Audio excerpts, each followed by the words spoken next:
Welcome back for another deep dive.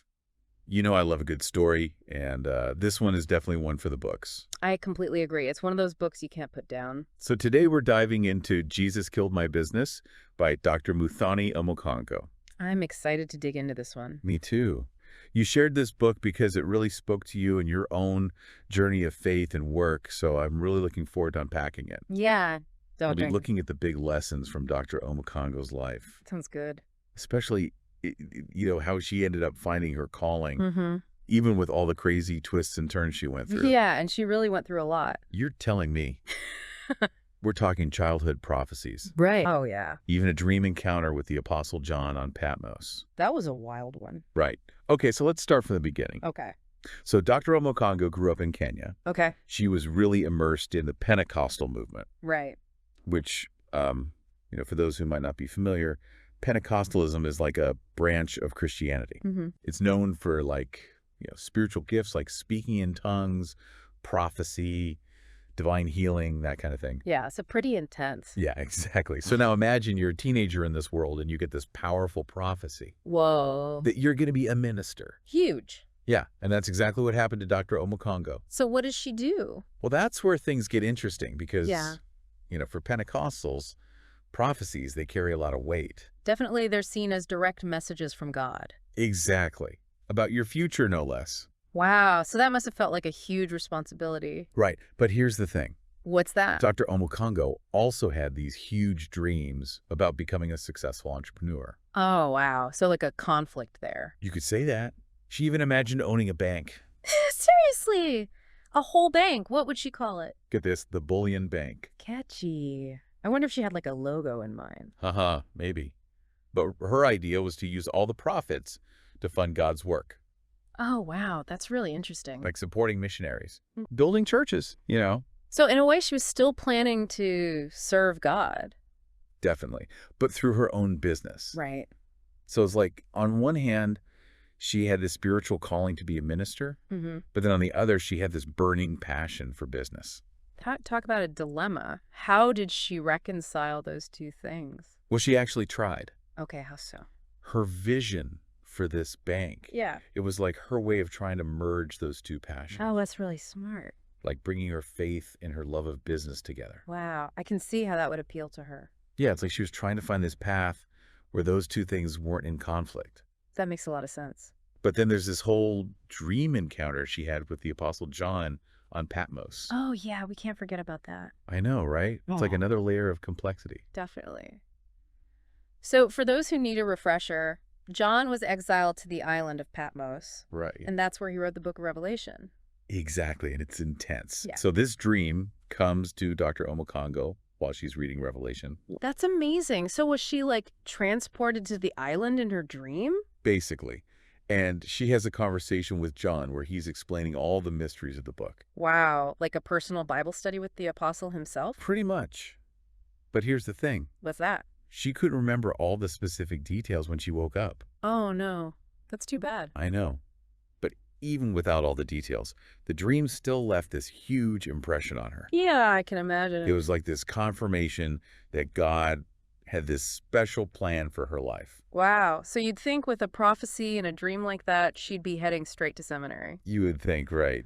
But Well, instead, don't tell me she went into business. she went to university to study No way. business. Business.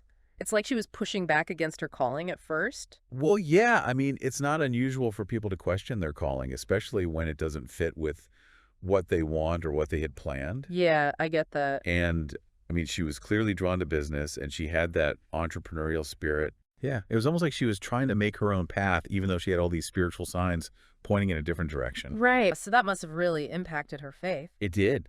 It totally changed her understanding of God's power and presence in her life. Wow. Like, it was a confirmation that something extraordinary was at work. Wow. I mean, it's like a wake-up call, right? Exactly. And it's around this time that she starts to see all these parallels between her own life and the story of Jacob from the Bible. Oh, interesting. So for those who might not remember, who was Jacob? Well, he was like this patriarch in the Bible, known for being really clever and also having this really complicated relationship with God. Sounds familiar. Right. And, there was this prophecy about Jacob that said the younger brother would rule over the older one. Okay. But Jacob actually got his older brother's blessing for trickery. Oh, wow. So he kind of took matters into his own hands. Yeah, and he lived this life full of twists and turns, just like Dr. Omukhango. I see the connection. So she's seeing similarities between her own detours and what Jacob went through. Exactly. That's amazing. So she's starting to think about all those themes of obedience and destiny and, the consequences of trying to control your own path. Right, and it sounds like she's starting to realize that her journey might be less about achieving her own goals and more about surrendering to this bigger plan. Wow, that's a powerful realization. And that's exactly what leads her to a turning point, a moment of rededication to God. So what does that look like for her? You're listening to CLC Kenya's Book Deep Dive, brought to you by Authors, Books, and Coffee, the podcast where African Christian authors shine, and stories from Africa and beyond impact lives for God. Want to discover more amazing reads? Visit us at www.kenyaclc.org. Stay tuned for more. Let's dive into that in part 2. Sounds good. I can't wait. Okay, so last time we left off, Dr. Omukhango was at this crossroads in her life. Right, like a turning point. Yeah, she realized she had to fully recommit her life to God, kind of like hitting that reset button. Yeah, a fresh start.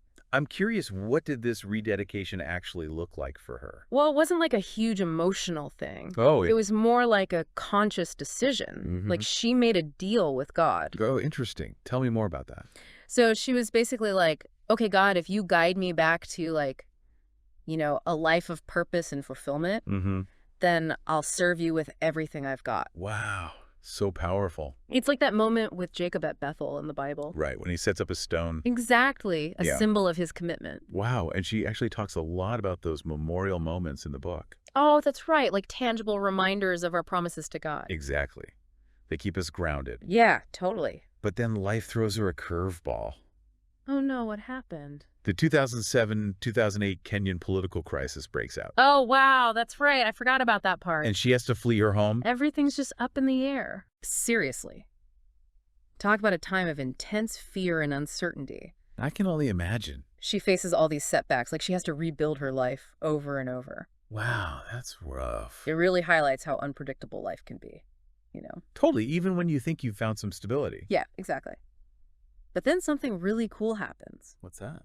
She ends up enrolling in Bible college. Wait, hold on. I thought she wanted to work in business. I know, right? It's like a total 180. What made her change her mind? Well, she describes this chance encounter Okay. that leads her to the Bible college. Oh, so it wasn't part of her plan. Not at all. So was she happy about it? Well, she resisted at first. That makes sense. Remember, she's got that independent streak? Yeah, and she still had that desire to make it in the business world. Yeah, I get that. But it was like this serendipitous moment, Yeah, like fate stepping in. Exactly. And as she starts studying, she really starts to embrace this new direction. So she's going all in on this theology thing. Pretty much. Yeah. But then comes another pivotal moment. What happened? God tells her to quit her job. Whoa.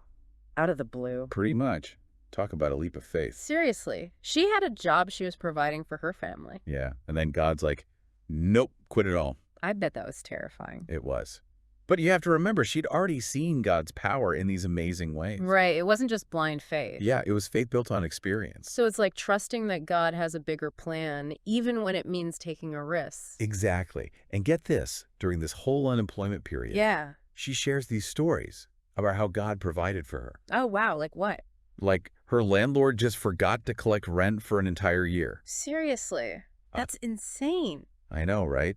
And a single canister of cooking gas lasted her 8 months. Whoa, those are some serious miracles. Right. It's those little things that make you realize how amazing God is. For sure. It shows you how he works in these mysterious ways. Except, It's like a reminder that sometimes you have to let go of what feels safe and secure to embrace the unknown. That's deep.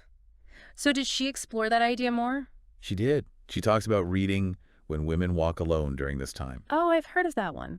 It's all about embracing solitude and finding strength in God when times are tough. And, relying on him to provide. Yeah, exactly. Like practical advice for navigating those uncertain times. Yeah, it's a good reminder that we're not alone. So she's dealing with unemployment, relying on God, learning about faith. That's a lot to handle. And then guess what? What now? She meets Patrick, a fellow student at Bible college. Oh, wow. So this is where the romance starts. You could say that. And they end up getting married. That's sweet. So was that always part of her plan? Actually, she thought she'd end up marrying someone in the business world. Oh, wow. Another curve. Life is full of surprises, right? For sure. So what was it about Patrick that made her change her mind? They had this deep connection based on their faith. Oh, that's so cute. And they both loved ministry work. Oh, wow. So they were like the perfect match. Pretty much. They even ended up working together at CLC Kenya. CLC Kenya? What's that? It's a Christian organization that distributes Bibles and Christian literature. Oh, cool. So they were like spreading the word. Exactly. Mm. But even though she was working in ministry, Mm-hmm. she was still hesitant to fully commit to it. Really? Even after all she'd been through? Yeah, it's like that independent streak was still there. It's hard to let go of control sometimes. I get it. But then she has this moment of total surrender. Whoa, what happened? God tells her to close her consulting business, The one that was doing so well. the one that was doing so well, and dedicate herself fully to ministry with Patrick. Wow, that's huge. Was she okay with that? Well, closing a successful business is never easy. Yeah, especially when it's your baby. But she had this deep feeling that holding on to it was holding her back from God's plan. Wow. Like she needed to let go of her own agenda. And embrace something bigger. Exactly. This is where she starts to analyze how Jesus worked with his disciples. Oh, interesting. So like a model for ministry. Yeah, she calls it Jesus' business model. I like it. So what are some of the key elements? Well, she breaks it down into 5 main things: discipleship, teaching and learning, witnessing miracles, servanthood, and faith. Okay, those are some big ones. Right. But they all work together. So like a framework for a faith-driven life. Exactly, both in your personal life and your work. That makes sense. Okay, so let's start with discipleship. Okay. So, Jesus was super intentional about calling people to follow him Right. and learn from him, Mm-hmm. and then eventually carry on his vision. Yeah, he was building leaders. Exactly. And he built these deep relationships with his disciples. Right, he was invested in their growth. And Dr. Omukhango points out that discipleship is a two-way street. Oh, that's interesting. What do you mean? Like, she learned as much from her mentors as she taught others. Oh, wow, that's a good point. It's about mutual respect and learning. Yeah, that makes sense. And remember that couple, Frank and Benta? The ones who helped her out. Yes. They were so important in her spiritual development. Wow, so it's like we all need those people who can support us and challenge us. Absolutely. It's all about community. Okay, so discipleship is key. What about teaching and learning? Well, Jesus was an amazing teacher. Yeah, for sure. He used stories and parables and real-life examples Right. to teach these profound truths. It's a good way to make things relatable. Totally. And he always engaged his disciples in conversation. Oh, yeah, like asking them questions. And encouraging them to think critically. So it was about more than just giving them information. Right. It was about creating an environment where they could wrestle with these ideas. And deepen their understanding. Exactly. And Dr. Omukhango believes this is super important for effective ministry. Yeah, it makes sense. And honestly, for personal growth, too. So like being a lifelong learner. Totally. Okay, so we've covered discipleship, Mm-hmm. teaching, and learning. Now, what about witnessing miracles? Ooh, good one. Dr. Omukhango has definitely experienced some of those. Oh, yeah, for sure. So she points out that Jesus' ministry was full of signs and wonders. Right, like healing the sick, Calming storms. even raising people from the dead, I know, crazy. right? But they weren't just random displays of power. So they had a purpose, Exactly. They were often connected to his teachings. like proof of God's power. Yeah, like tangible evidence of God's presence. That's powerful. So she's saying that we can experience miracles too. Absolutely. Maybe not like parting the Red Sea, Uh-huh. Yeah, that would be pretty epic. but those moments of unexpected provision, Right. guidance, or Hmm. breakthroughs. Yeah, I can see that. Like, remember when her landlord forgot to collect rent for a whole year?